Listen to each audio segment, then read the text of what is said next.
Señor Garrido, ¿está preparado para contemplar el testimonio que su propio hijo guardó cuando pensaba que su voz no saldría de esas cuatro paredes?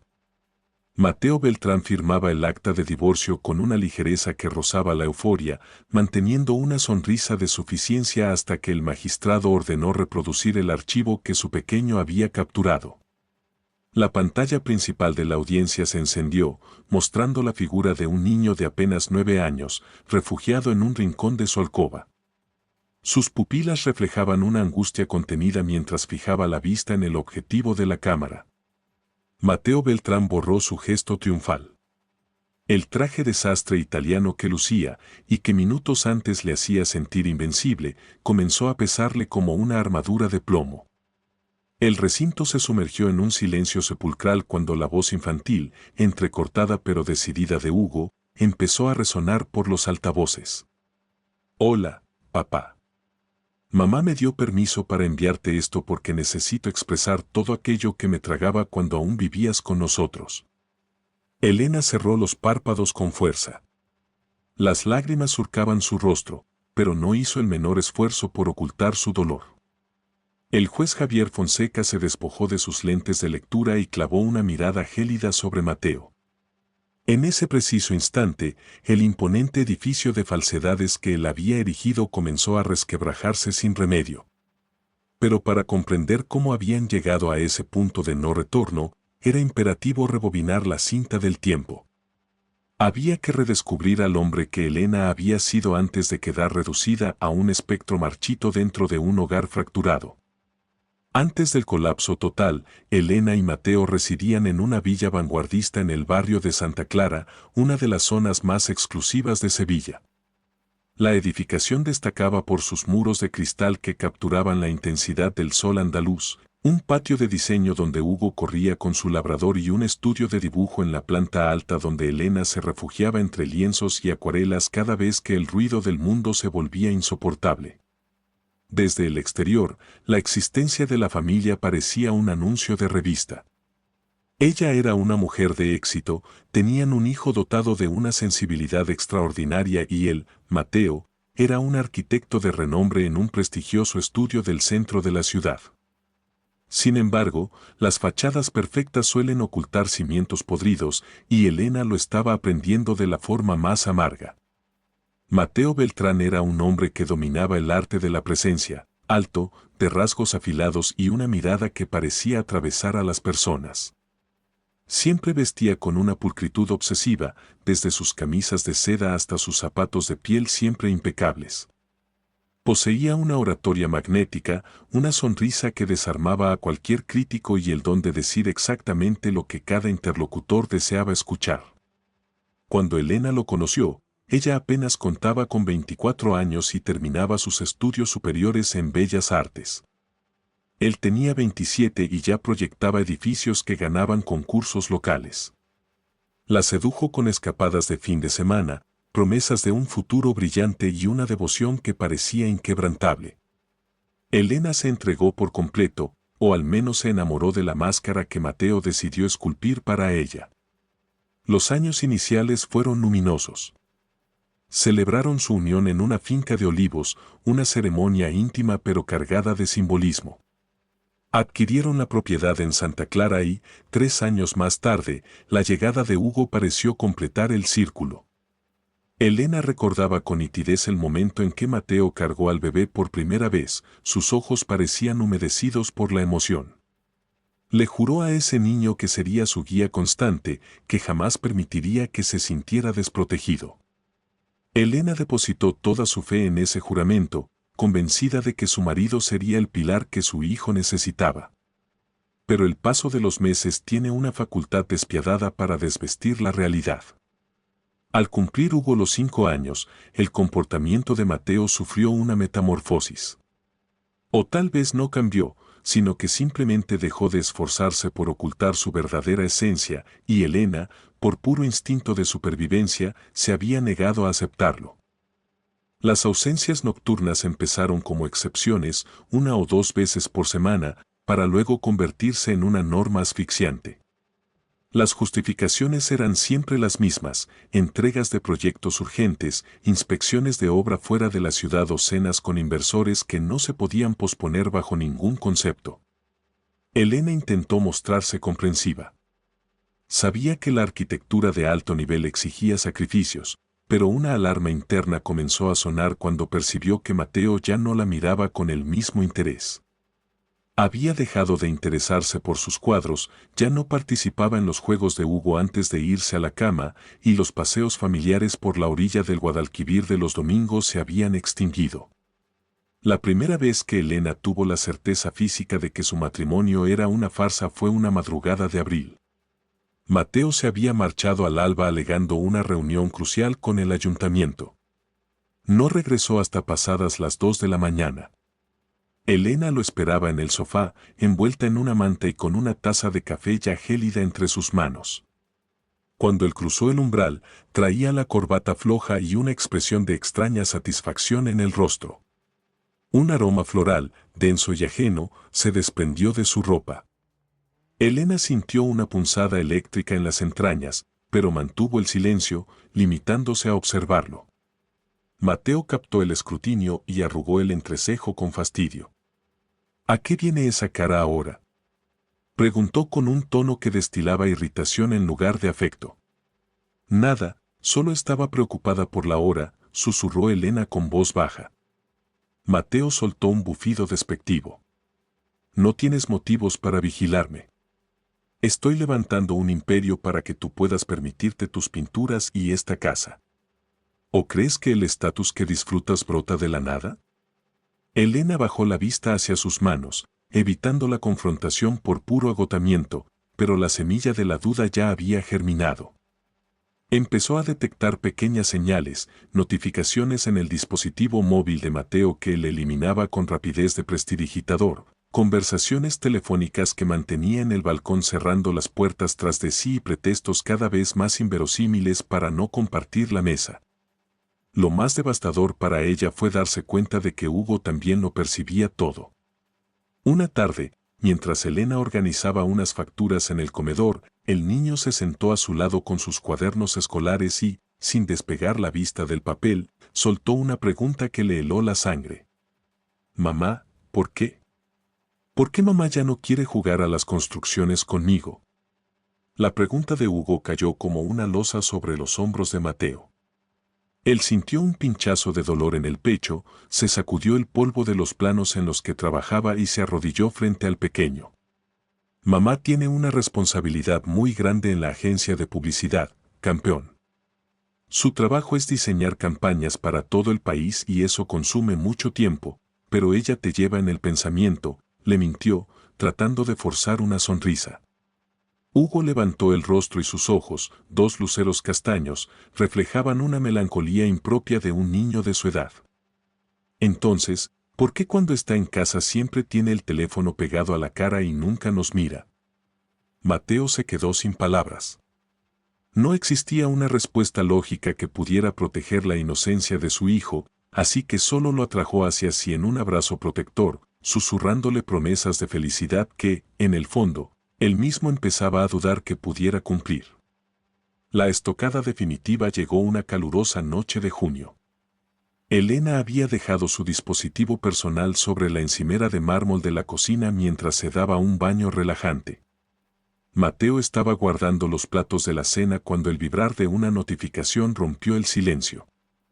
Él no era un hombre dado a la desconfianza ni a invadir la privacidad ajena, pero un instinto visceral, casi animal, le obligó a mirar la pantalla.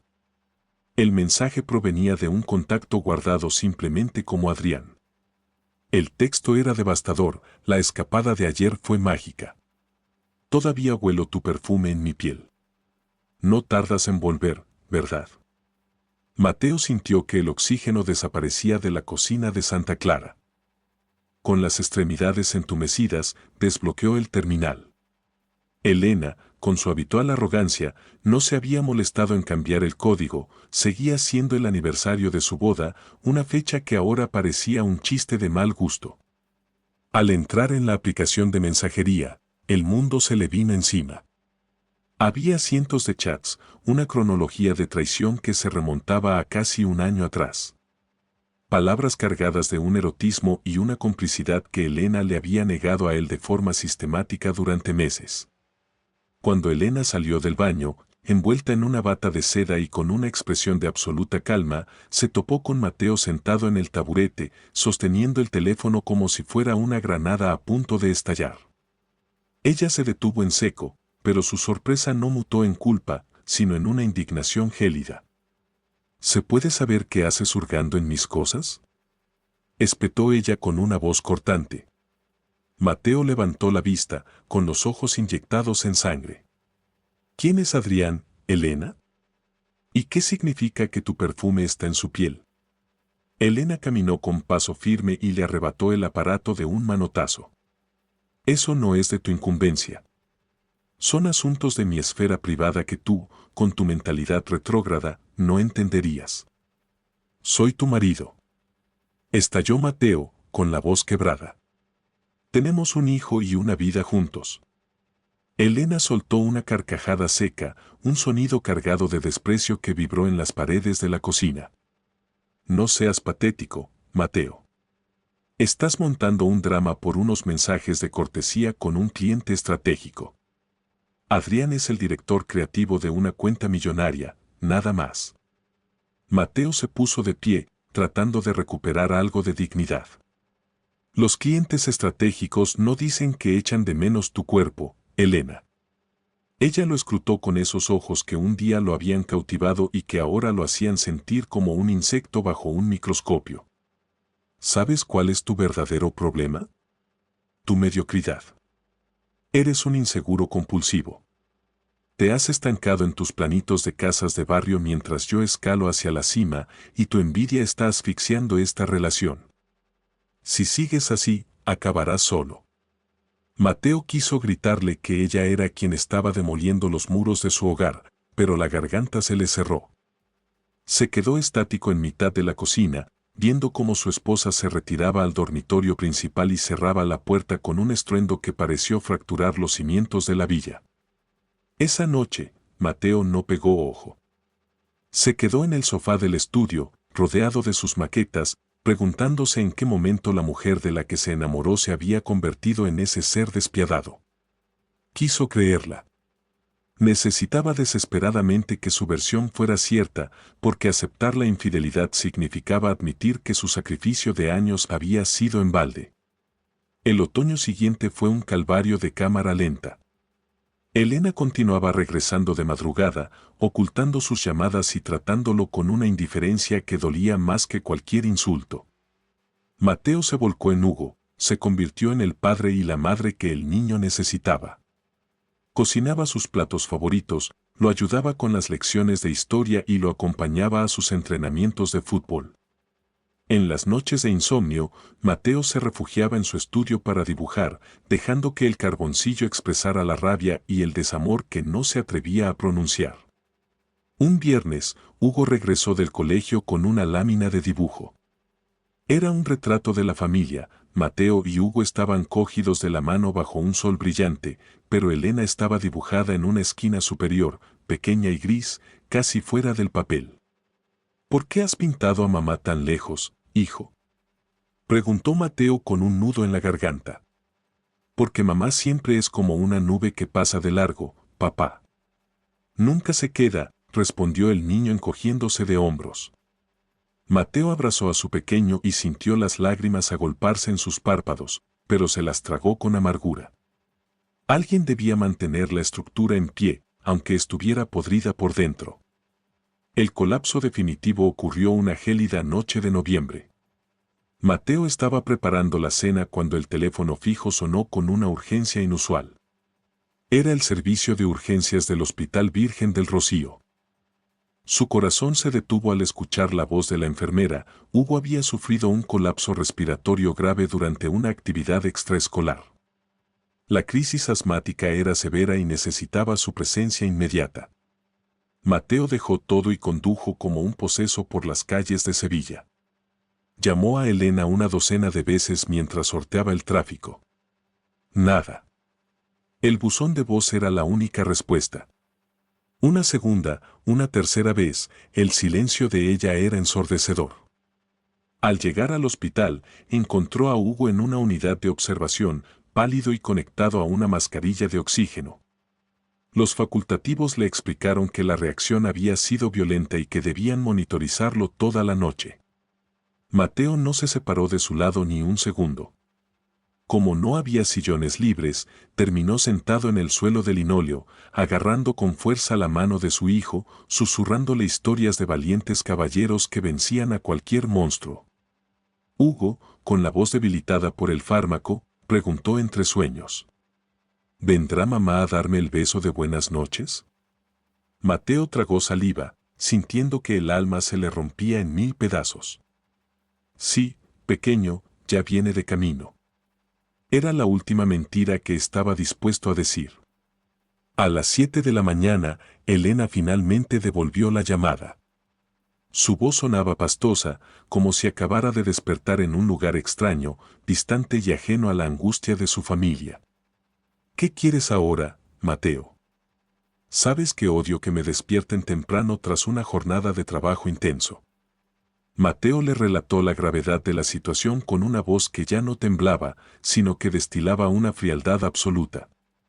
Esperó un grito de horror, una disculpa, una carrera hacia el hospital, pero lo que recibió fue algo mucho peor. Lo que Mateo recibió al otro lado de la línea no fue la angustia de una madre, sino una indiferencia que le heló la sangre. Estaba en mitad de una cena de gala con los socios de Madrid, Mateo. No podía levantarme y dejar a todo el mundo plantado por un simple susto. Además, si ya lo han estabilizado, ¿qué más da que yo esté allí ahora? No soy médico, sentenció Elena antes de colgar sin siquiera preguntar por la frecuencia respiratoria de su hijo. Mateo sintió como algo en su interior se fracturaba de forma irreversible.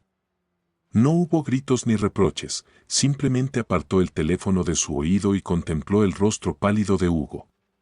Cuando regresaron a la villa de Santa Clara al mediodía siguiente, el niño, con la voz todavía débil, preguntó si su madre había estado allí mientras él dormía. Mateo, por puro instinto de protección hacia el corazón de su hijo, volvió a mentir. Le aseguró que ella había llegado de madrugada, cuando el sueño lo había vencido, y que le había dado un beso antes de tener que marcharse a una reunión urgente. Hugo asintió con una mirada ausente, una aceptación silenciosa que dolió más que cualquier llanto.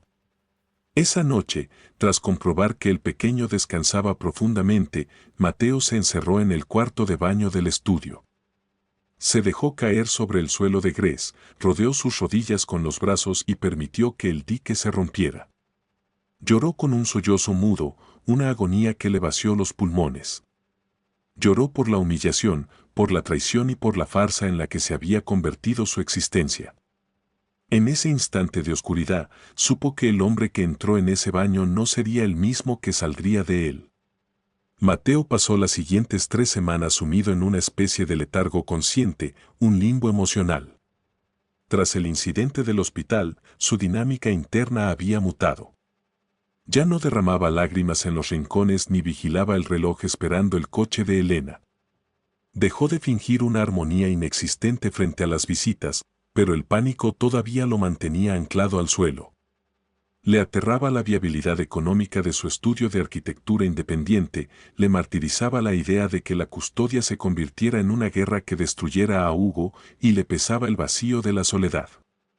Así que continuaba con su rutina de autómata, preparaba desayunos, diseñaba estructuras en su tablero y llevaba a su hijo al colegio, pero su mente estaba a kilómetros de allí. Elena, absorta en su ascenso meteórico y en sus escapadas furtivas. No pareció percatarse de la ausencia espiritual de su marido. O si lo hizo, lo interpretó como una rendición definitiva. Continuaba regresando a deshoras con excusas recicladas, convencida de que Mateo siempre estaría allí, sosteniendo la estructura que ella se encargaba de minar cada día. Hasta que un sábado lluvioso, mientras Mateo organizaba la habitación de juegos de Hugo, el destino le entregó la pieza que faltaba en el rompecabezas de su voluntad. Al recoger unos bloques de construcción bajo la cama, su mano tropezó con un cuaderno pequeño, de tapas duras y color azul marino, con un emblema de explorador en la portada. Mateo lo sacó pensando que era un cuaderno de dibujo olvidado, pero al abrirlo descubrió que era el diario personal de su hijo. Sintió una punzada de remordimiento por invadir la intimidad del niño, pero una fuerza invisible le obligó a pasar la primera hoja. Lo primero que encontró fueron bocetos. Dibujos de la familia en el patio de la casa.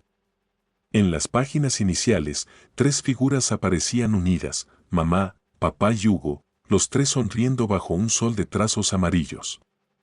Había flores y alegría. Mateo sintió un nudo opresivo en la garganta. Pasó a la siguiente página. Allí, el dibujo había cambiado. Elena ya no estaba junto a ellos, aparecía en un extremo de la hoja, pequeña, casi transparente. En la página posterior, la figura materna era apenas un garabato borroso en el horizonte.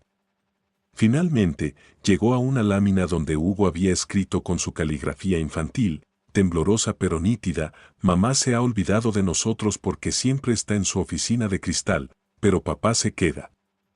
Papá es el único que nunca se va. Mateo dejó caer el cuaderno y se cubrió el rostro con las manos, mientras las lágrimas rodaban sin control por sus mejillas. Su hijo había estado procesando el abandono emocional de Elena en soledad, y él, por miedo a romper la estabilidad aparente, había permitido que el niño cargara con esa tristeza. En ese momento, el dolor de Mateo se transmutó. La pena se convirtió en una rabia gélida, en una determinación de acero. No podía seguir permitiendo que Hugo creciera viendo cómo su madre se alejaba cada vez más en el papel. Su hijo merecía un hogar real, no una maqueta de cristal vacía. Esa noche, Mateo esperó a que la casa quedara en silencio. Elena había regresado tarde, como de costumbre, y se había encerrado en el vestidor a revisar informes. Mateo bajó a la planta baja, apagó todas las luces salvo una pequeña lámpara de lectura y esperó. Cerca de la medianoche, escuchó los pasos de Elena bajando a la cocina por una copa de vino. Cuando ella cruzó el umbral del salón, Mateo habló desde la penumbra con una voz que ella no reconoció. Tenemos que hablar de los términos de nuestra separación, Elena. Ella se quedó estática, con la botella de vino en la mano y una expresión de fastidio absoluto. Se giró hacia él y soltó una risotada seca, cargada de una burla hiriente. ¿Separación? ¿Te has vuelto loco, Mateo? Es tarde y no tengo paciencia para tus escenitas de marido abandonado. Mateo se puso de pie, irrumpiendo en el círculo de luz. No es una escena. Quiero el divorcio. Quiero que empaques tus cosas y te marches de esta casa. He terminado de ser el figurante en tu teatro de mentiras. Elena dejó la botella sobre la encimera con un golpe seco y caminó hacia él, invadiendo su espacio personal con esa arrogancia que antes lo intimidaba. Ya veo. ¿Y se puede saber de qué vas a vivir tú y cómo piensas mantener este nivel de vida sin mi sueldo de ejecutiva? ¿Crees que vas a ganar el juicio contra mí? ¿Se puede saber qué ha provocado este delirio de grandeza de repente?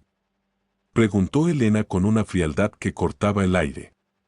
Porque hasta hace apenas unos días seguías aquí, aceptando cada una de mis condiciones, mudo y servicial, fingiendo que nuestra vida era idílica. Mateo sintió que una oleada de indignación le recorría la espina dorsal. Por primera vez, no sintió miedo, sino una náusea profunda ante la mujer que tenía enfrente. He leído el diario de Hugo, Elena. He visto sus dibujos, he comprendido su soledad y he tenido que asimilar que, mientras yo me sacrificaba intentando salvar los restos de este naufragio, nuestro hijo se ahogaba en tu indiferencia. Y eso se ha terminado hoy mismo. Elena soltó un resoplido de incredulidad, cruzando los brazos sobre su pecho. Ah, entiendo. Has encontrado un cuaderno con garabatos infantiles y ahora te crees el héroe de una tragedia griega. Pues despierta, Mateo. No tienes el capital necesario para mantener este teatro. Esta villa está a mi nombre, yo sostengo el nivel de vida que disfrutas, yo pago el todoterreno que conduces y yo cubro la educación de Hugo en el mejor colegio de Sevilla. Si te figuras que puedes expulsarme de mi propia vida y seguir como si nada, es que tu ingenuidad no tiene límites.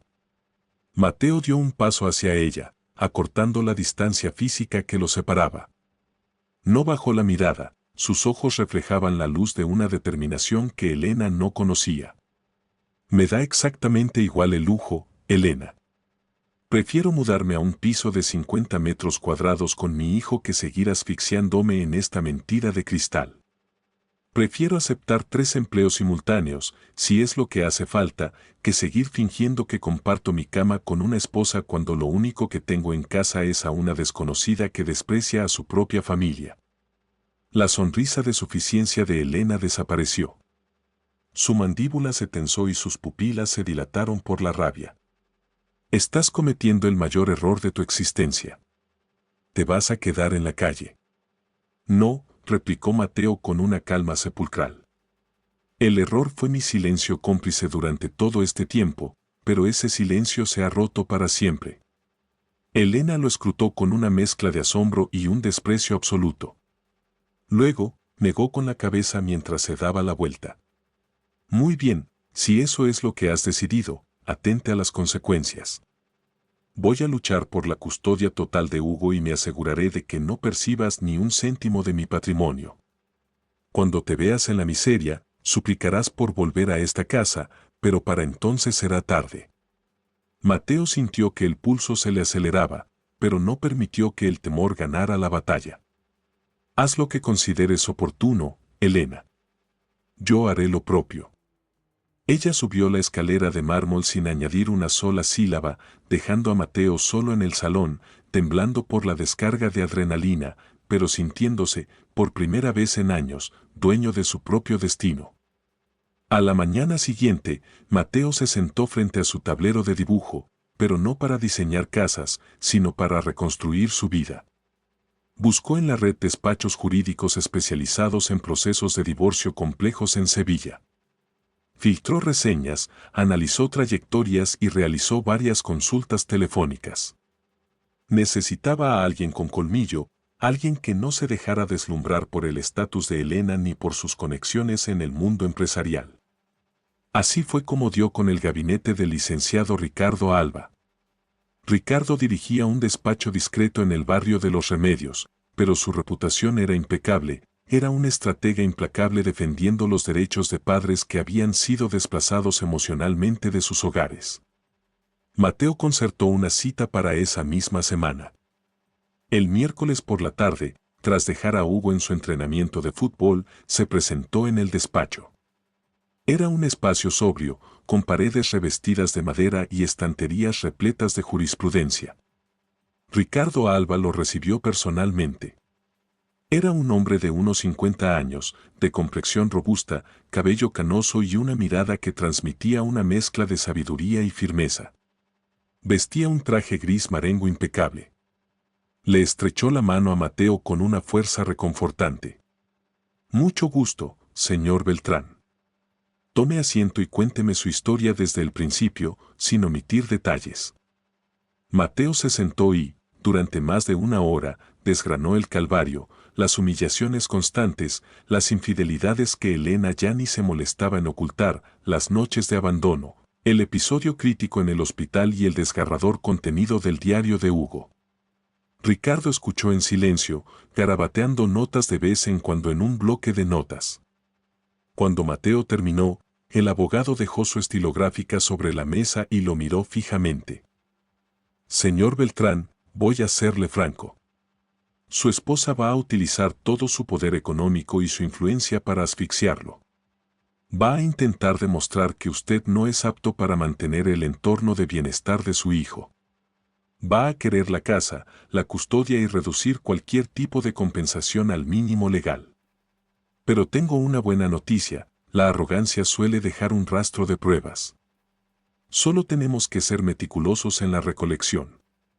Ricardo le explicó la necesidad de reunir todo el material probatorio posible, correos corporativos donde ella pudiera haber cometido errores, registros de geolocalización, facturas de hoteles o cenas, testimonios de vecinos que acreditaran sus ausencias prolongadas y cualquier evidencia de su negligencia parental. Mateo asintió, comprometiéndose a ser la sombra de su propio pasado hasta conseguir lo necesario. Sin embargo, Ricardo añadió algo antes de finalizar la sesión: si Hugo está de acuerdo, su testimonio será el pilar de nuestra defensa. No tiene por qué declarar en una sala de vistas, puede ser un informe psicosocial o una declaración grabada donde el juez perciba la realidad del vínculo afectivo. Mateo sintió un escalofrío. No quería exponer a su hijo a la crudeza del proceso, pero sabía que era la única forma de garantizar su libertad. Esa noche, mientras preparaba la cena en la cocina de Santa Clara, Hugo entró y se sentó en uno de los taburetes, observándolo con curiosidad. «Papá, ¿por qué mamá ha bajado todas sus maletas al estudio de la planta baja?» Mateo dejó los utensilios de cocina y se acuclilló frente a él, buscando sus ojos. «Hijo, mamá y yo estamos atravesando una etapa muy complicada. Hemos decidido que lo mejor para que todos estemos tranquilos es que ya no compartamos el mismo espacio».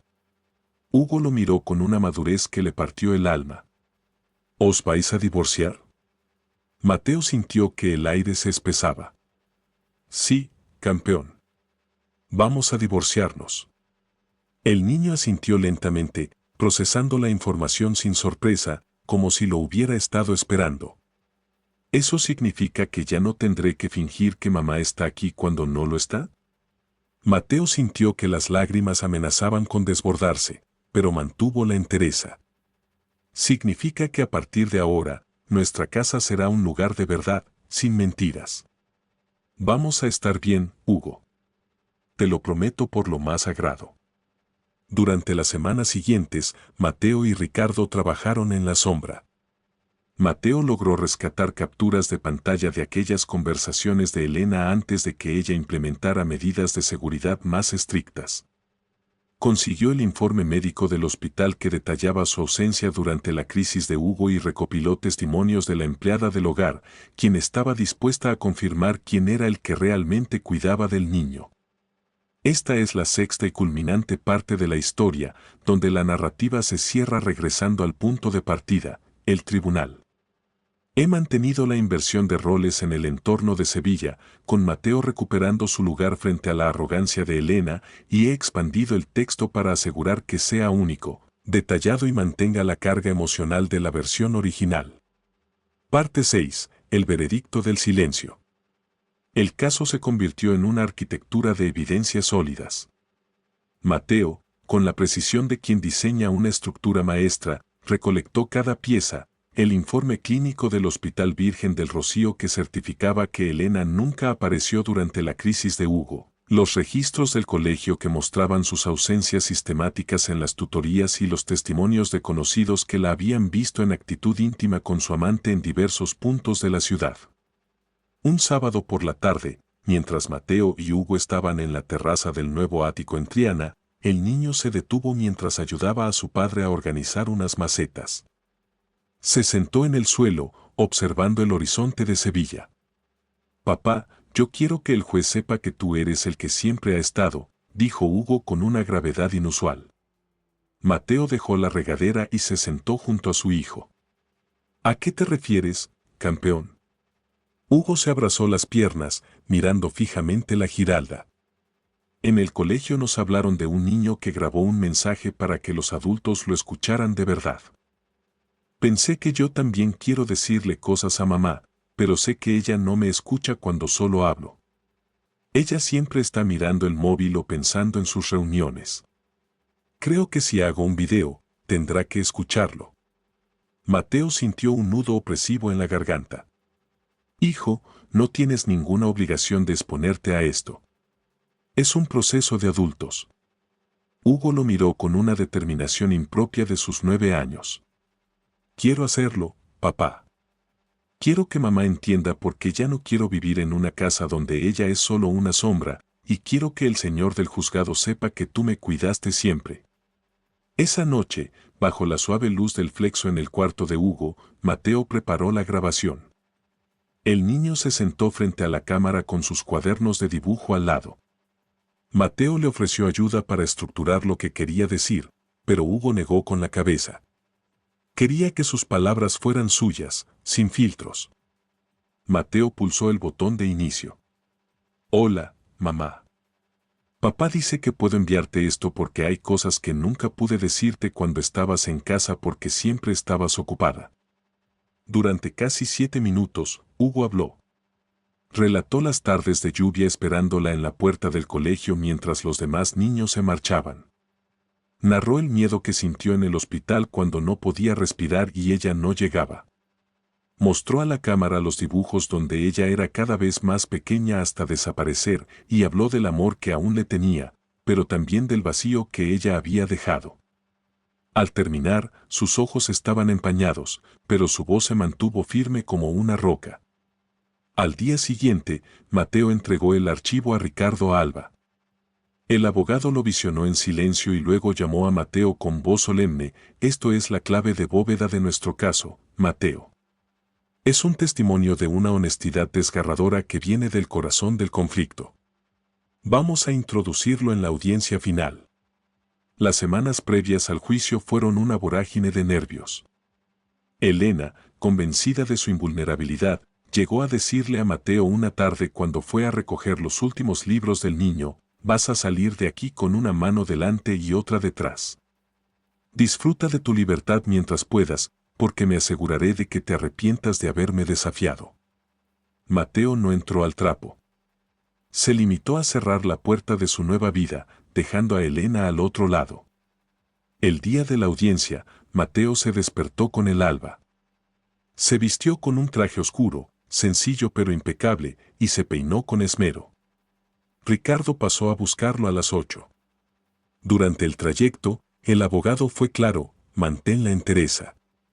No caigas en sus juegos de superioridad y confía en el trabajo que hemos hecho». Al entrar en la sala, Elena ya estaba instalada. Lucía un conjunto de diseñador y una sonrisa de absoluta suficiencia. Saludó al juez Javier Fonseca con una inclinación de cabeza elegante y se sentó junto a su equipo de abogados, ajustándose un reloj de oro como si estuviera en una junta de accionistas. Mateo se situó en el lado opuesto. Sus manos temblaban ligeramente, así que las mantuvo entrelazadas bajo la mesa. Elena lo miró de soslayo, y su sonrisa se ensanchó. Para ella, el veredicto estaba escrito antes de empezar. El juez Fonseca revisó los últimos folios mientras el silencio en la sala se volvía espeso, casi sólido. Elena seguía proyectando esa imagen de ejecutiva intocable, ignorando que el suelo bajo sus pies estaba a punto de desaparecer. «Señoría», comenzó Ricardo Alba, poniéndose en pie con una calma imponente. «Antes de que se proceda a la resolución, este despacho solicita la admisión de una última prueba sobrevenida que consideramos vital para la protección del menor». El abogado de Elena se levantó de inmediato, con el ceño fruncido. «Señoría, esto es una irregularidad flagrante. No hemos sido notificados de ninguna prueba nueva». El juez Fonseca miró a Ricardo por encima de sus anteojos. «Explíquese, letrado. ¿De qué se trata?». Ricardo sacó una pequeña unidad de memoria de su maletín. «Señoría, este material fue generado hace apenas unos días por voluntad propia del menor Hugo Beltrán. Es un testimonio directo donde el niño solicita expresamente ser escuchado por este tribunal a través de un mensaje que no ha sido editado ni influenciado». Mateo cerró los ojos y apretó las manos.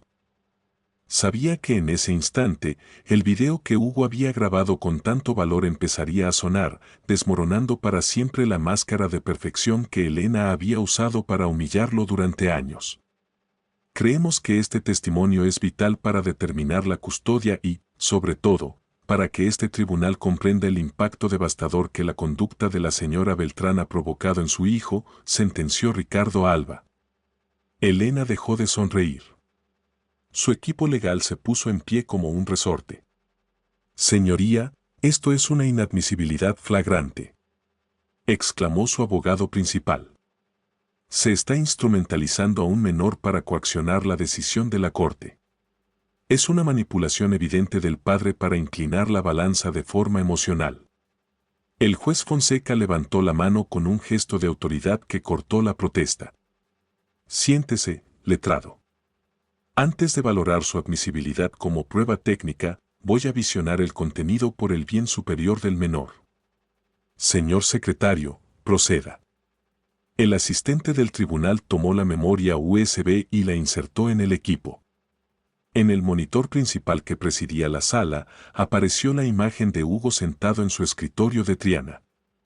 Llevaba una camiseta de fútbol y sus cuadernos de dibujo estaban apilados a un lado. Sus ojos, grandes y oscuros, reflejaban una determinación que dejó muda a la audiencia. El juez ajustó los altavoces y la voz de Hugo, clara y valiente, inundó el recinto. Hola, mamá. Papá me dijo que podía enviarte este mensaje porque quiero que sepas cosas que nunca pude contarte cuando vivíamos en Santa Clara. Hugo hizo una pausa prolongada, como si estuviera escalando una montaña de valentía. Yo sé que siempre decías que estabas muy ocupada con tus campañas y tus reuniones en Madrid. Papá siempre me explicaba que trabajabas muy duro para que tuviéramos la casa más grande y los mejores juguetes, y yo quería creerte. De verdad que quería. Pero con el tiempo, me di cuenta de que no eran solo las reuniones. Elena se movió con brusquedad en su silla de cuero. Su abogado intentó calmarla poniéndole una mano en el hombro, pero ella la apartó con un gesto cargado de ira contenida. Mateo no apartó la vista de la pantalla. Las lágrimas surcaban su rostro en silencio, mientras apretaba el puño sobre la mesa, sintiendo cada palabra de su hijo como una caricia y un cuchillo al mismo tiempo. Yo te escuchaba entrar de madrugada, continuó Hugo en la grabación. Y papá siempre me decía que era el trabajo, pero yo sabía que él se quedaba despierto en el estudio dibujando para no llorar. Yo lo veía desde el pasillo. A veces quería entrar y darle un abrazo, pero no sabía cómo consolarlo, porque yo también sentía ese vacío. Yo también quería que te quedaras a cenar con nosotros. El abogado de Elena volvió a amagar con levantarse. Señoría, protesto, esto es. Silencio. Atronó el juez Fonseca. Si vuelve a interrumpir la declaración del menor, ordenaré su desalojo. Vamos a escuchar hasta el último segundo.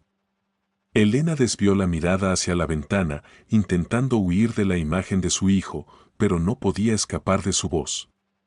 Hugo tomó aire en el video y su expresión se volvió aún más seria. Hubo una noche de noviembre que nunca voy a olvidar. Me puse muy enfermo, no podía respirar y me llevaron al hospital en una ambulancia con las luces encendidas. Pasé mucho miedo, mamá. Sentía que el pecho me estallaba y no entendía por qué me pasaba eso a mí. Cuando llegamos al Virgen del Rocío, papá ya estaba allí. Entró corriendo a boxes y me agarró la mano tan fuerte que sentí que no me iba a pasar nada malo. Y yo le pregunté, ¿dónde está mamá? Él me dijo que ya estabas viniendo, que había salido de una reunión importante. La voz de Hugo comenzó a vibrar con una emoción contenida. Papá se quedó conmigo toda la noche. Como no había sillas libres, se sentó en el suelo frío junto a mi camilla. Usó su chaqueta de almohada y se quedó allí, velando mi sueño. Cada vez que me despertaba asustado por las máquinas, él me acariciaba el pelo y me decía que todo iba a estar bien. Pero tú nunca cruzaste esa puerta, mamá. Yo te esperaba, miraba el pasillo cada vez que se abría la puerta. Pero nunca apareciste. Elena apretó los puños sobre la mesa hasta que sus nudillos se tornaron blancos. El murmullo en la sala era inexistente, incluso los abogados de la contraparte habían dejado de tomar notas para mirar la pantalla con una expresión de absoluto asombro. El juez, por su parte, se había quitado las gafas y observaba a Elena con una intensidad que vaticinaba una sentencia ejemplar. A la mañana siguiente, escuché cuando hablaste por teléfono con papá.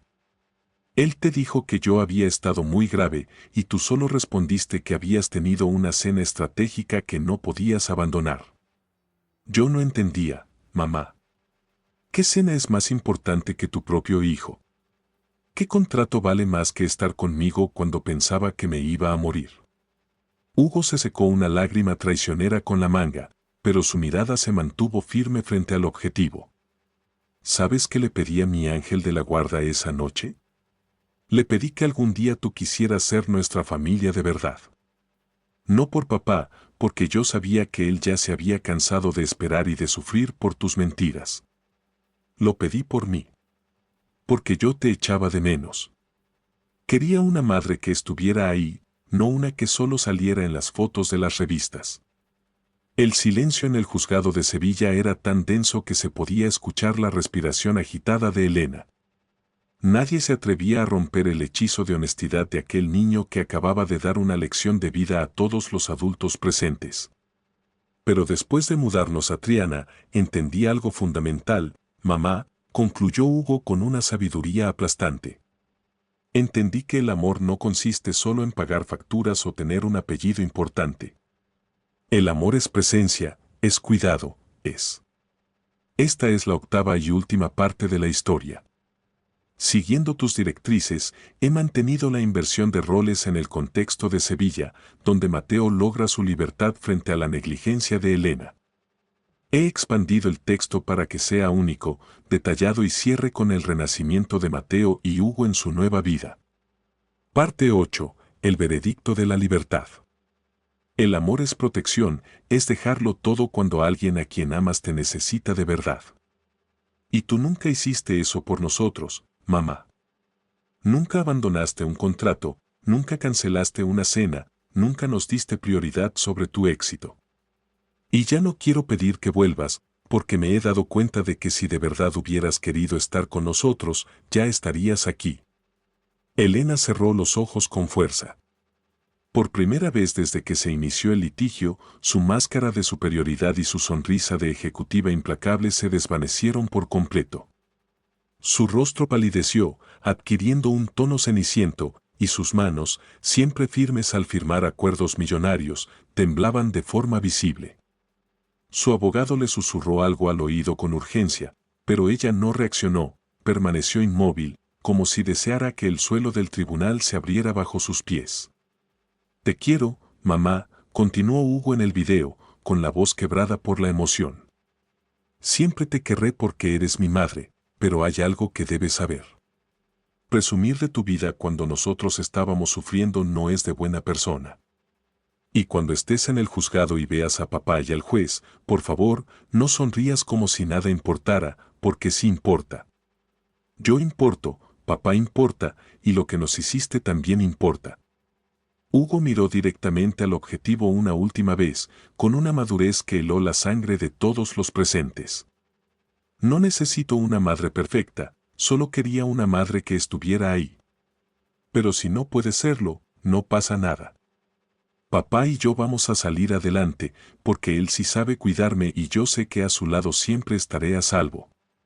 La pantalla se fundió a negro. El silencio que siguió fue absoluto, un vacío cargado de una tensión eléctrica que nadie se atrevía a romper. El juez Javier Fonseca fue el primero en reaccionar. Se recolocó los lentes de lectura y clavó una mirada gélida sobre Elena. Señora Beltrán. Elena abrió los ojos, pero fue incapaz de sostenerle la mirada al magistrado. Este tribunal tiene la facultad de disolver un vínculo matrimonial, de repartir patrimonios, de fijar pensiones y regímenes de estancia, comenzó el juez con voz grave. Pero lo que esta corte no puede hacer es borrar la huella que las acciones de usted han dejado en la memoria de su hijo, ni mucho menos cambiar la imagen de abandono emocional que él tiene de usted. El juez hizo una pausa necesaria para que sus palabras calaran en la sala. He ejercido como juez de familia durante más de 2 décadas en Sevilla. He visto tragedias de todo tipo, violencia, miseria y negligencia severa. Pero, ¿sabe qué es lo más desolador, señora Beltrán? No son los casos donde existe una maldad evidente, sino los casos como este, donde un progenitor, teniendo todos los recursos y oportunidades del mundo para ser parte de la vida de su hijo, elige conscientemente no estar. Donde decide que hay ambiciones y placeres personales que valen más que el bienestar de un niño. Elena levantó la vista al fin. Sus ojos estaban enrojecidos, pero no por el arrepentimiento, sino por el peso de la derrota pública. Su abogado intentó una defensa desesperada. Señoría, mi representada ha sido el pilar económico de esa familia. Ha cumplido con cada una de sus obligaciones. Basta, letrado. Le interrumpió el juez con un golpe de autoridad. Las obligaciones de una madre trascienden con creces lo material y su cliente parece haberlo olvidado por completo. El juez abrió el expediente sobre su estrado y repasó los folios con gesto severo. He analizado minuciosamente cada prueba, los mensajes de la señora Beltrán con su amante mientras su marido cuidaba del niño, los registros que demuestran su ausencia absoluta la noche en que Hugo fue hospitalizado de urgencia, y los testimonios del colegio que confirman que usted es una completa desconocida para el entorno educativo de su hijo. Cerró la carpeta con un golpe seco. Pero nada de eso ha tenido el impacto de la declaración que acabamos de presenciar. Porque aquí no habla un abogado tratando de ganar una disputa patrimonial, habla un niño que solo buscaba ser visto por su madre. Y esa verdad es devastadora. Mateo se secó las lágrimas con el dorso de la mano. Ricardo Alba le pasó un pañuelo y le dio un apretón reconfortante en el hombro. Ya está, Mateo, le susurró. Elena continuaba petrificada, mirando un punto indefinido de la mesa de nogal. Por todo lo expuesto, sentenció el juez Fonseca, este tribunal dicta lo siguiente: se otorga la custodia completa y exclusiva del menor Hugo Beltrán al padre, el señor Mateo Beltrán. La señora Elena Beltrán tendrá derecho a un régimen de visitas supervisadas que se llevarán a cabo en un punto de encuentro familiar una vez cada 2 semanas, durante un máximo de 3 horas. Dichas visitas estarán condicionadas a que la señora Beltrán se someta a una evaluación psicológica y a un programa de reeducación parental. El abogado de Elena se puso en pie, indignado. Señoría, eso es una medida extrema. Mi cliente tiene derecho a... Su cliente tiene derecho a lo que este tribunal considere mejor para el interés superior del menor, zanjó el juez. Y tras ver cómo ha ignorado las necesidades más básicas de su hijo, determinó que las visitas deben ser vigiladas hasta que demuestre un compromiso real con su maternidad. Además, continuó el magistrado, la señora Beltrán deberá abandonar la vivienda de Santa Clara de forma inmediata, la cual quedará como residencia del menor y de su custodio. Asimismo, se fija una pensión de alimentos a cargo de la señora Beltrán equivalente al 30% de sus ingresos totales, incluyendo bonos y dividendos corporativos. Al salir del juzgado, el aire de Sevilla se sentía diferente para Mateo. Ya no era un hombre humillado, era un hombre libre. Semanas después, mientras terminaba de acomodar los últimos detalles en el ático de Triana, porque decidió que prefería empezar de cero allí que quedarse en la casa llena de fantasmas de Santa Clara, Hugo entró en la terraza.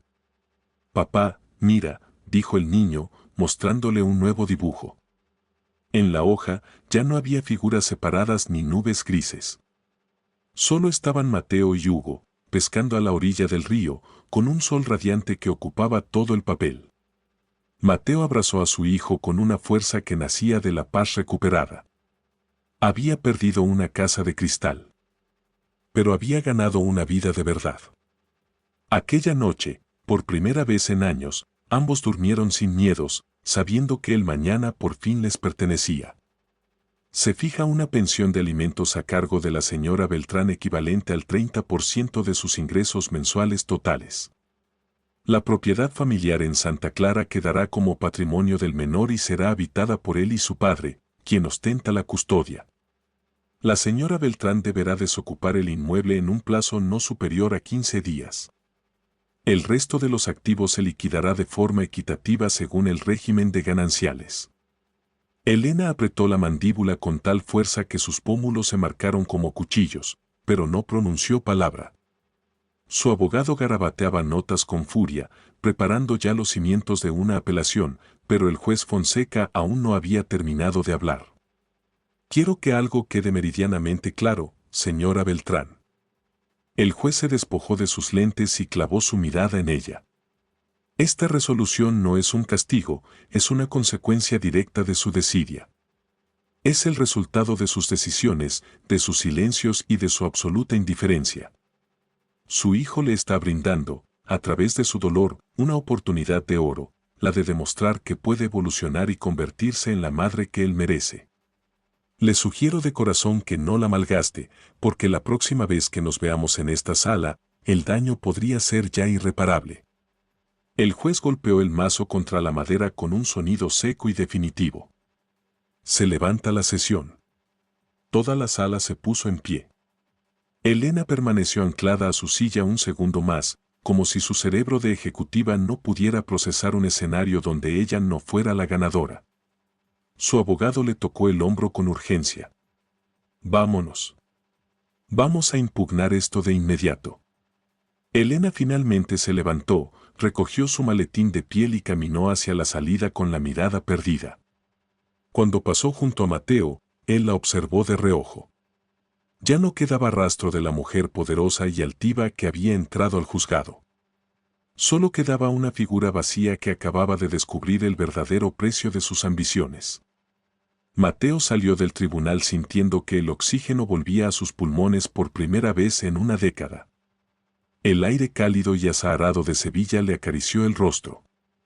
Cerró los ojos un instante, permitiendo que esa brisa llenara cada rincón de su alma. Ricardo Alba caminó a su lado hasta la escalinata principal del edificio. Al llegar afuera, el abogado se detuvo y le dedicó una sonrisa llena de respeto. «Lo has logrado, Mateo», le dijo mientras le estrechaba la mano. «Y lo has hecho con una integridad admirable. Nunca te rebajaste a su nivel, nunca perdiste los estribos. Esa ha sido tu mejor defensa».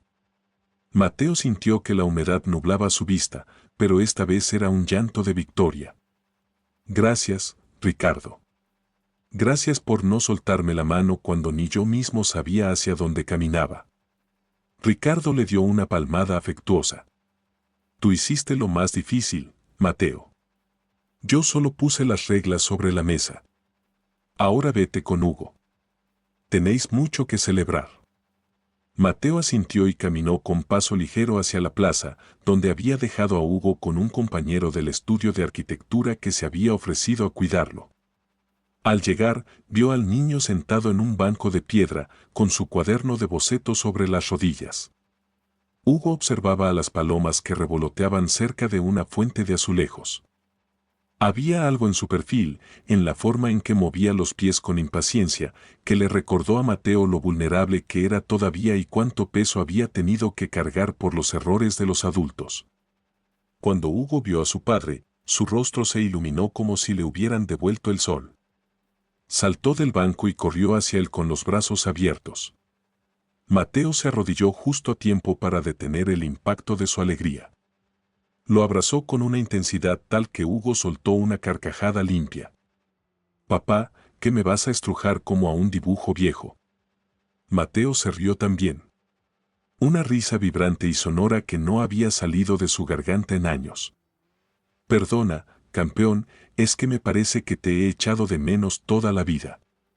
Hugo se separó un poco, buscándole la mirada con esa sabiduría innata. «¿Ya terminó, papá? ¿Ya no hay más juicios?» Mateo le acarició el cabello con una ternura infinita. «Sí, hijo. Ya se acabó». Hugo estudió su rostro, detectando la paz que ahora emanaba de él. «¿Entonces hemos ganado?» Mateo sonrió con suavidad. «No se trata de vencer a nadie, Hugo. Se trata de que ahora vamos a poder habitar nuestra casa sin sombras, sin mentiras y sin ese silencio que dolía tanto. Solo nosotros». El niño asintió, procesando la promesa. «¿Y qué vamos a hacer mañana?» Mateo se puso de pie, entrelazando su mano con la de su hijo. «Vamos a ser inmensamente felices. Vamos a dibujar proyectos que tengan alma. Vamos a reír hasta que nos duela la tripa. Vamos a caminar por Sevilla sin mirar atrás. Vamos a construir una vida donde nadie tenga que esconderse para llorar». Hugo apretó la mano de su padre y sonrió. «Me gusta ese plan. De repente, Hugo se detuvo y miró a Mateo con un brillo travieso en los ojos. ¿Puedo dibujar algo aquí ahora mismo? Mateo miró a su alrededor. Estaban en plena plaza pública, rodeados de gente que iba y venía, turistas tomando fotos y sevillanos disfrutando del sol. ¿Aquí fuera? ¿Estás seguro? Hugo asintió con una determinación de hierro. Quiero dibujar algo que diga que por fin estamos bien. Mateo sintió que el pecho se le inflaba de un orgullo legítimo. Está bien, hijo. Dibuja lo que dicte tu corazón. Hugo abrió su cuaderno, sacó un carboncillo y, apoyado en el borde de la fuente, comenzó a trazar líneas con una fluidez asombrosa. Era un dibujo de dos manos entrelazadas que se transformaban en alas. Las líneas volaban sobre el papel como si tuvieran vida propia. Algunos transeúntes se detuvieron a observar la destreza del pequeño. Un artista callejero que estaba cerca comenzó a tocar una melodía suave con su guitarra, sumándose al momento. Una pareja de ancianos se detuvo y sonrió al ver la escena. Mateo cerró los ojos, dejando que la música y el sonido del agua lo envolvieran. En ese momento, comprendió que el éxito no estaba en las campañas de marketing ni en las villas de lujo, sino en esa libertad compartida. Por fin, tras años de ser la sombra de alguien más, Mateo Beltrán había vuelto a casa. Mateo sintió que todo el suplicio, la asfixia de las humillaciones y los años de silencio sepulcral finalmente habían cobrado sentido porque los habían conducido hasta ese umbral de libertad. Cuando Hugo terminó de realizar su dibujo en la plaza, un pequeño grupo de transeúntes rompió en un aplauso espontáneo. El niño hizo una inclinación tímida y cerró su cuaderno de bocetos. Mateo lo estrechó entre sus brazos una vez más. Ha sido un trazo magistral, hijo mío. Hugo le devolvió una sonrisa que iluminó toda la plaza de la Virgen de los Reyes. Era para ti, papá. Para que nunca olvides que a partir de ahora, todo va a ir bien entre nosotros. Mateo sintió que la humedad volvía a sus párpados, pero esta vez dejó que las lágrimas fluyeran sin rastro de vergüenza. Vamos a estar mucho mejor que bien, Hugo. Te lo juro. Mientras caminaban hacia el lugar donde estaba aparcado el coche, Mateo divisó de reojo a Elena saliendo del edificio de los juzgados. Estaba completamente sola, su equipo de abogados ya se había dispersado, probablemente para atender asuntos más lucrativos. Elena caminó con pesadez hasta la escalinata de mármol y se detuvo allí, fijando la vista hacia donde ellos se encontraban. Por un instante fugaz, sus pupilas se cruzaron con las de Mateo. Él creyó detectar en sus ojos algo que no había visto en una década, un destello de arrepentimiento tardío, una confusión profunda y el peso de una derrota que no era jurídica, sino humana. Sin embargo, Mateo ya no sentía la necesidad de descifrarla. Simplemente desvió la mirada con serenidad, apretó con más fuerza la mano de Hugo y continuó su marcha. No miró atrás, ya no quedaba nada en el pasado que mereciera su atención. Elena permaneció estática bajo el sol de Sevilla, contemplando cómo se alejaban. Amagó con llamarlos, con correr tras ellos para articular una disculpa o una excusa más, pero sus pies parecían de plomo y su voz se extinguió en su garganta. Se quedó allí, inmóvil, viendo cómo la familia que había despreciado se marchaba sin concederle una última mirada de despedida. En ese segundo, sintió un vacío gélido en el pecho que ningún ascenso ejecutivo ni ninguna cena de gala en Madrid lograría llenar jamás. Mateo y Hugo llegaron al vehículo. Antes de girar la llave de contacto, Mateo se permitió un minuto de silencio con las manos apoyadas sobre el volante, asimilando la magnitud del cambio. Hugo lo observó desde el asiento trasero con curiosidad. ¿Te encuentras bien, papá? Mateo se giró y le dedicó una sonrisa llena de luz. Me encuentro pleno, campeón. Mejor que nunca en mi vida. Condujeron de regreso a la villa de Santa Clara, esa casa que ahora, por mandato legal y justicia poética, les pertenecía solo a ellos. Al cruzar el umbral, la atmósfera de las estancias se percibía distinta, más liviana, más diáfana, como si el lastre de los años de infelicidad se hubiera disipado con la sentencia del juez Fonseca. Mateo dejó sus llaves sobre el aparador de la entrada y se quedó de pie en el centro del salón, observando el espacio con ojos nuevos. Hugo se acercó y lo rodeó con un abrazo por la cintura. Esta es nuestra fortaleza ahora, ¿verdad, papá? Mateo le acarició el cabello con ternura. Exactamente, hijo. Este es nuestro hogar y vamos a colmarlo de música, de proyectos ilusionantes, de carcajadas y de un amor de verdad. Esa noche, Mateo preparó el plato preferido de Hugo, un guiso casero que habían aprendido a cocinar juntos. Pusieron jazz de fondo mientras trajinaban entre fogones. Hugo improvisaba pasos de baile por la cocina usando una cuchara de madera como si fuera una batuta de director de orquesta. Mateo reía a carcajadas al ver a su hijo tan radiante, tan exento de cargas.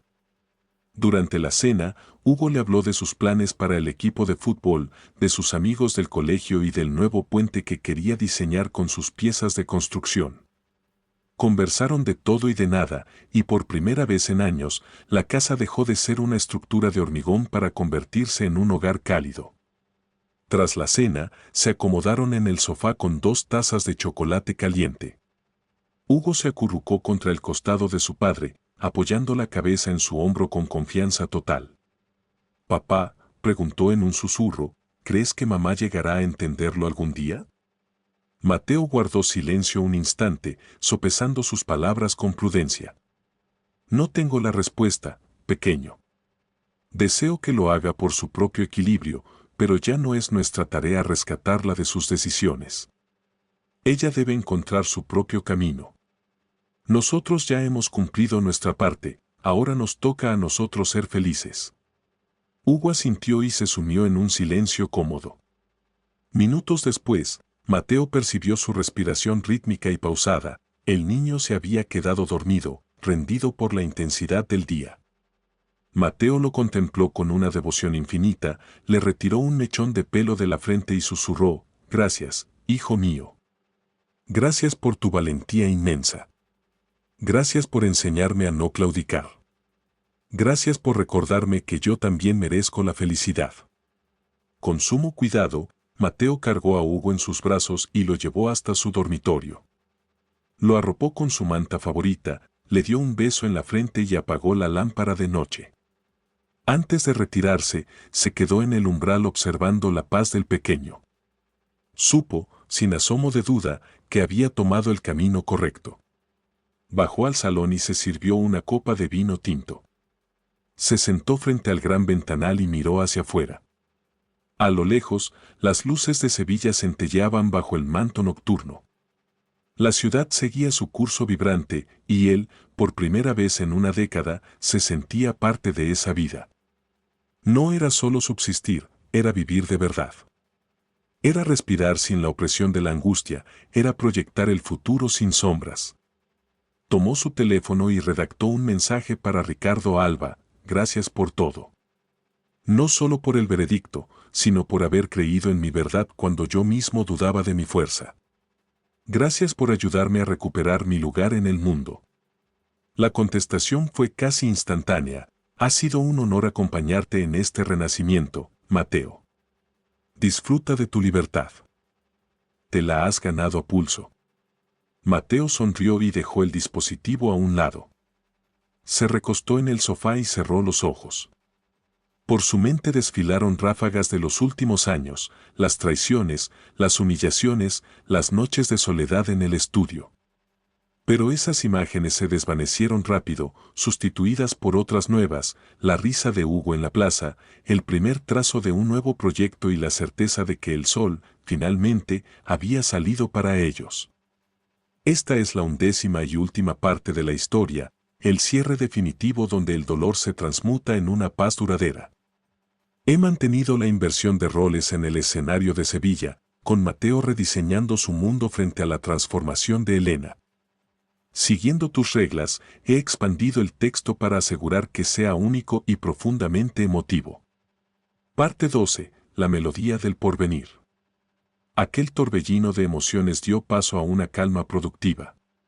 Mateo se dio cuenta de que cada cicatriz del pasado había valido la pena, pues todas las noches de desprecio lo habían conducido hasta este instante de libertad absoluta.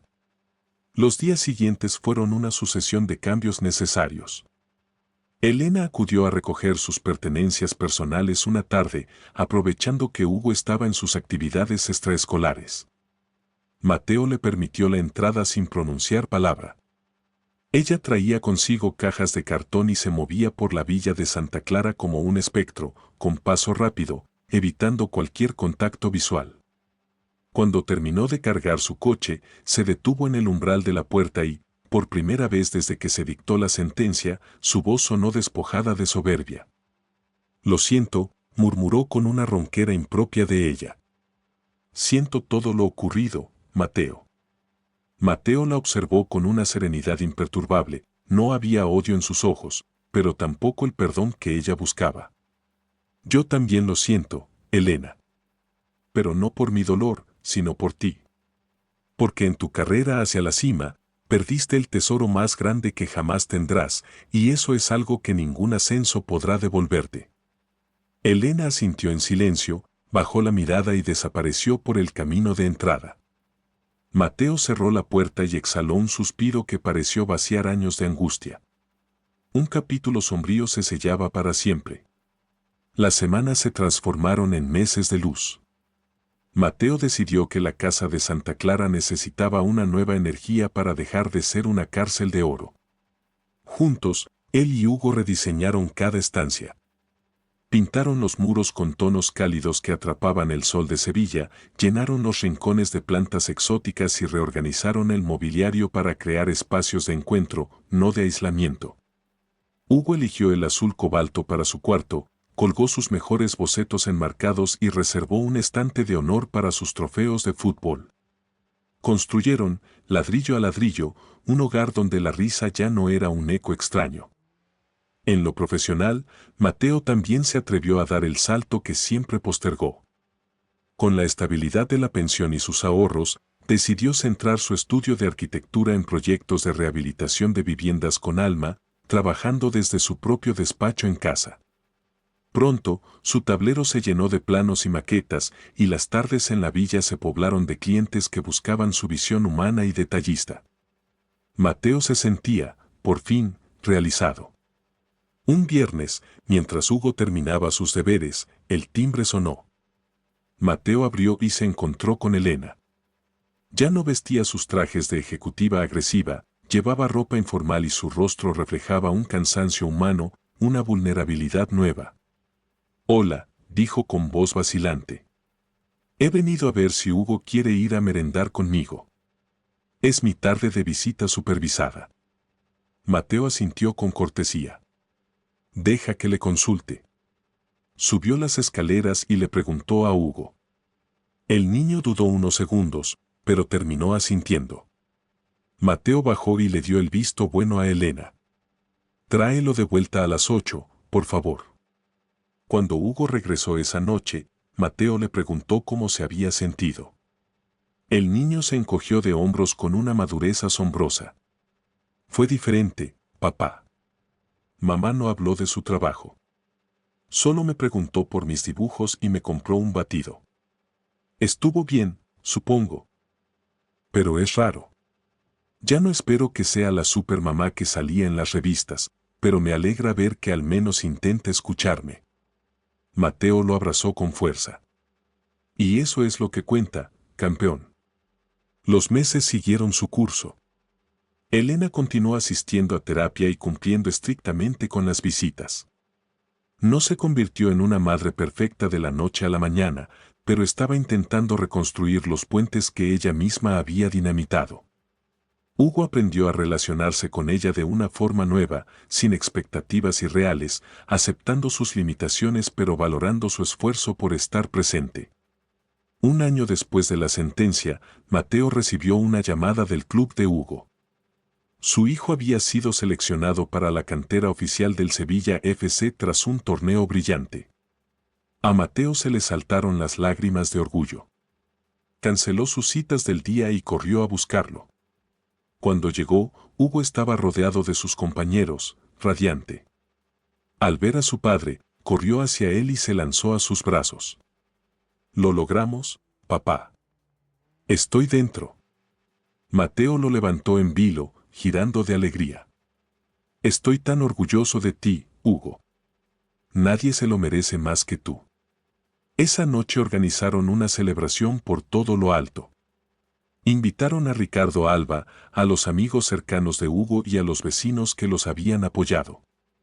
La casa se llenó de música, de anécdotas y de una felicidad palpable. Cuando todos se marcharon, Mateo y Hugo se quedaron solos en la terraza, contemplando cómo la Giralda se iluminaba en la distancia. «Papá, ¿somos felices ahora?», preguntó Hugo con una sonrisa tranquila. Mateo lo miró con los ojos empañados por la gratitud.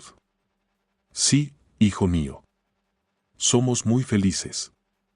Y lo somos porque aprendimos la lección más importante, que la felicidad no reside en las apariencias ni en el éxito material, sino en valorar lo que tenemos aquí mismo. Nos tenemos el uno al otro, y eso es el cimiento más sólido del mundo». Afuera, la ciudad de Sevilla brillaba bajo un cielo estrellado, y dentro de aquel hogar recuperado, un padre y un hijo habían hallado lo que siempre buscaron: paz, dignidad y la certeza absoluta de que, mientras estuvieran unidos, podrían edificar cualquier sueño. Porque el amor verdadero no se cuantifica en metros cuadrados ni en cargos corporativos, se mide en los abrazos que reparan el alma, en las tardes de complicidad y en las vidas que se reconstruyen con el corazón. Hay momentos en que el silencio es tan pesado que termina por romperse, pero tras ese estruendo, lo que queda es la melodía más dulce de todas, la de la libertad. Esta es la reflexión final que cierra el círculo de la historia. Siguiendo tus directrices, he mantenido el enfoque en el renacimiento de Mateo, la valentía de Hugo y la ambientación en Sevilla, transformando cada frase para que sea un texto único, profundo y cargado de significado. El despertar de la dignidad, una reflexión final. A veces, el silencio se convierte en una armadura tan pesada que termina por asfixiarnos. Son esos momentos donde callamos por temor al juicio ajeno, por una vergüenza malentendida o por la errónea creencia de que no somos dignos de una realidad más luminosa. La travesía de Mateo nos revela una verdad esencial que solemos ignorar en el fragor de la rutina: permanecer en un lugar que nos marchita no es un acto de amor, ni un sacrificio noble, ni una muestra de valentía, es, sencillamente, una renuncia sistemática a nuestra propia esencia. Durante años, Mateo toleró el desprecio, la indiferencia gélida y las mentiras de Elena porque se convenció de que ese era el papel que un marido devoto debía desempeñar. Creyó que ocultar las grietas de su hogar era una forma de blindar a su hijo, pero lo único que consiguió fue mostrarle a Hugo que el afecto se mide por la capacidad de sufrir en la penumbra. Sin embargo, cuando al fin halló el coraje para romper ese mutismo, no solo se rescató a sí mismo de la extinción emocional, salvó también el futuro de su pequeño. A menudo confundimos la lealtad con el aguante ciego. Suponemos que cuanto más peso carguemos sobre nuestros hombros, más demostramos la profundidad de nuestro compromiso. Pero el amor auténtico jamás debería dejar cicatrices de ese tipo. El amor real no te obliga a sollozar en el estudio cuando crees que nadie te escucha, no te empequeñece frente a los demás ni te impone la carga de fingir una armonía inexistente mientras te desmoronas por dentro. El afecto genuino es aquel que te impulsa a crecer, el que te brinda un refugio de paz y te permite ser tú mismo sin el temor a ser juzgado. Cuando un vínculo deja de ofrecerte eso y se transmuta en una celda de cristal, tener la determinación de marcharte no es un acto de egoísmo, es un ejercicio de amor propio y de dignidad elemental. Es comprender, de una vez por todas, que mereces una vida plena. La lección más desgarradora y poderosa de este relato no nació de Mateo, sino de Hugo. Un niño de apenas 9 años tuvo la entereza de pronunciar en voz alta las verdades que los adultos, enredados en sus miedos, no se atrevían a nombrar. Tuvo la gallardía de defender la paz de su padre cuando el mundo parecía darle la espalda. Con aquel video grabado en la intimidad de su cuarto, Hugo no solo alteró el veredicto de un tribunal en Sevilla, cambió para siempre el destino de su estirpe. porque la verdad, aunque escueza al principio, siempre termina por liberar los corazones. A veces, las voces que consideramos más pequeñas son las únicas capaces de derribar murallas de arrogancia. Hugo nos recuerda que, sin importar la edad, todos tenemos el derecho inalienable de exigir respeto, de proteger a quienes amamos y de negarnos a normalizar el vacío afectivo. Mateo nos demuestra que nunca es tarde para rediseñar los planos de nuestra existencia. No importa cuántas décadas hayamos invertido en el proyecto equivocado, siempre conservamos la facultad de empezar una nueva obra.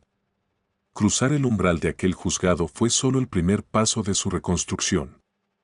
El verdadero renacimiento floreció después, cuando transformó la villa de Santa Clara en un hogar lleno de colores vivos, cuando abrió su propio estudio de arquitectura desde la calidez de su casa, cuando se permitió reír sin el lastre de la culpa y cuando entendió que su plenitud no dependía de la validación de una esposa negligente, sino de la aceptación de su propio valor. Esa es la enseñanza que todos deberíamos atesorar. La persona más relevante en tu mapa de vida debe ser tú mismo, porque si te desdibujas para complacer a otro, terminas perdiéndolo todo. Este relato también nos advierte sobre el precio devastador de la indiferencia. Elena lo tuvo todo, un marido íntegro, un hijo excepcional y un hogar con cimientos de amor. Pero eligió el camino de las sombras, prefirió la frialdad de los contratos, el brillo efímero del estatus social y las sonrisas impostadas en cenas estratégicas. Cuando finalmente lo perdió todo, se dio cuenta de que había estado persiguiendo espejismos sin valor real. Ningún traje de alta costura puede llenar el abismo de saber que tu propio hijo te percibe como una extraña. Ningún éxito corporativo compensa el remordimiento de no haber estado presente en los momentos de mayor vulnerabilidad de los tuyos. Elena aprendió la lección, pero lo hizo cuando el tiempo ya había dictado su sentencia. No esperes a que el silencio sea absoluto para valorar el sonido de las voces que te aman. Al final, esta historia no trata simplemente sobre una ruptura legal, trata sobre el valor sagrado de elegirse a uno mismo. Trata sobre comprender que la felicidad no es un regalo que alguien más deposita en tus manos, sino una estructura que tú mismo debes edificar día tras día. Trata sobre romper las cadenas de dolor hereditario y enseñar a nuestros hijos que es lícito y necesario alejarse de aquello que nos daña. Trata, sobre todo, del renacimiento. Porque, en ocasiones, perderlo todo es la única vía para encontrarnos de verdad. Y cuando finalmente lo logramos, descubrimos que siempre fuimos arquitectos de una fortaleza mucho más resistente de lo que jamás nos atrevimos a imaginar.